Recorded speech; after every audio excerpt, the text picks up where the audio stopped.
আপনার ছেলে যদি শিবির করে আপনি নিশ্চিত হতে পারেন অন্যের মেয়ের উন্নাটাইনে ধরবে না।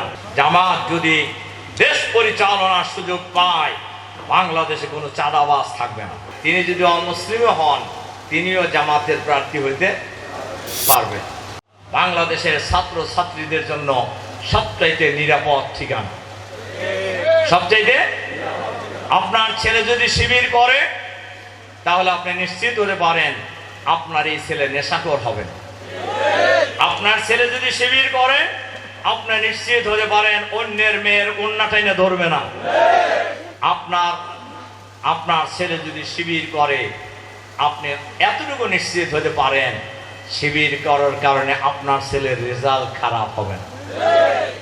এতগুলি নিশ্চয়তা যার যে সংগঠনের মাধ্যমে আপনার ছেলে পায়, আপনি বাপ মা পাবে, সেই সংগঠন থাকার পরে আমাদের মতো আপনাদের মতো লোকেরা আমাদের বাচ্চাদেরকে যদি এই আন্দোলনে না দেয় আমরা দুর্ভাগা ছাড়া আর কিছুই হব।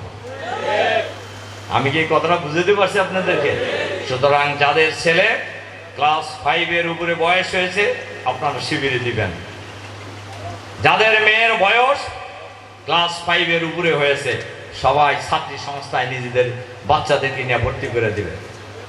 আমরা জাতির কাছে এই প্রতিশ্রুতি দিতে চাই, বাংলাদেশের মানুষ যদি জামাতকে রাষ্ট্র পরিচালনার দায়িত্ব দেয় জামাত রাজা হবে না, জনগণকে প্রজা বানাবে না। আমরা হব দেশের সেবক ইনশাআল্লাহ। আমরা শাসক হব না, আমরা সেবক হব ইনশাআল্লাহ।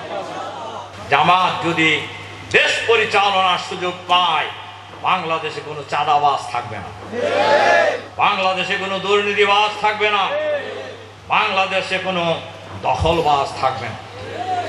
জামাত ইসলামীতে কোনো দুর্নীতিবাজ কোনো চাঁদাবাজের জায়গা নেই।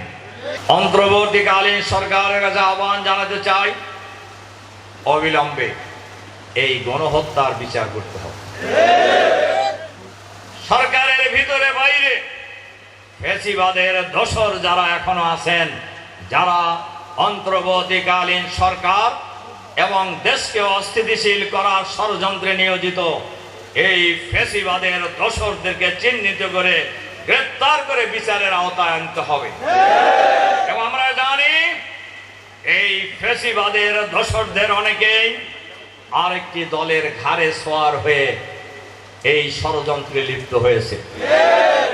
এরা প্রশাসন জানে, সরকার জানে। আমরা তাদেরকে বলবো তাদেরকে আপনারা চিহ্নিত করুন, তাদেরকে গ্রেফতার করে বিচারের আওতায় নিয়ে আসুন। এই বাংলাদেশকে সুন্দরভাবে ঢেলে সাজাতে হবে, আর নতুন করে ঢেলে সাজানোর জন্যই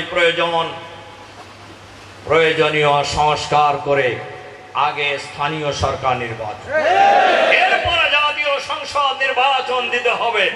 জুলাই বিপ্লবে ছাত্র জনতা, কৃষক, শ্রমিক, মেহনতি মানুষ, বাংলাদেশের সব শ্রেণী পেশার মানুষ দল মত জাতি বর্ণ ধর্ম নির্বিশেষে ঐক্যবদ্ধ প্রতিরোধের মুখে ফ্যাসিবাদী সরকারের নায়িকা, প্রধান নায়িকা শেখ হাসিনা পদত্যাগ করে বিদেশে পালিয়ে যায়।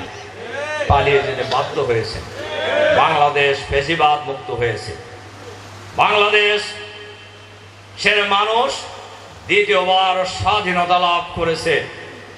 বাংলাদেশের মানুষ নতুন বাংলাদেশ পেয়েছে।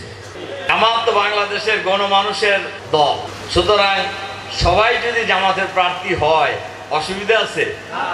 আমরা যদি ওরকম যোগ্য প্রার্থী পেয়ে যাই, যাকে প্রার্থী করলে যে প্রার্থী হিন্দু হোক মুসলিম হোক, জামাতের কোন প্রার্থী কোন দুর্নীতির সাথে জড়িত থাকতে পারবেন না। সৎ, যোগ্য এবং জনবান্ধব প্রার্থী যদি আমরা পাই, তিনি যদি অমুসলিমও হন তিনিও জামাতের প্রার্থী হইতে পারবেন। ইসলামপন্থী দলগুলি শুধু নয়, ইসলামপন্থী জনতার ঐক্য দেখতে চাই এবং সব মিলে ইসলামপন্থীদের ভোট করবে এক বাক্সে। এটা আমরা আগে থেকেই বলেছি, এবার সবাই বলতেছেন।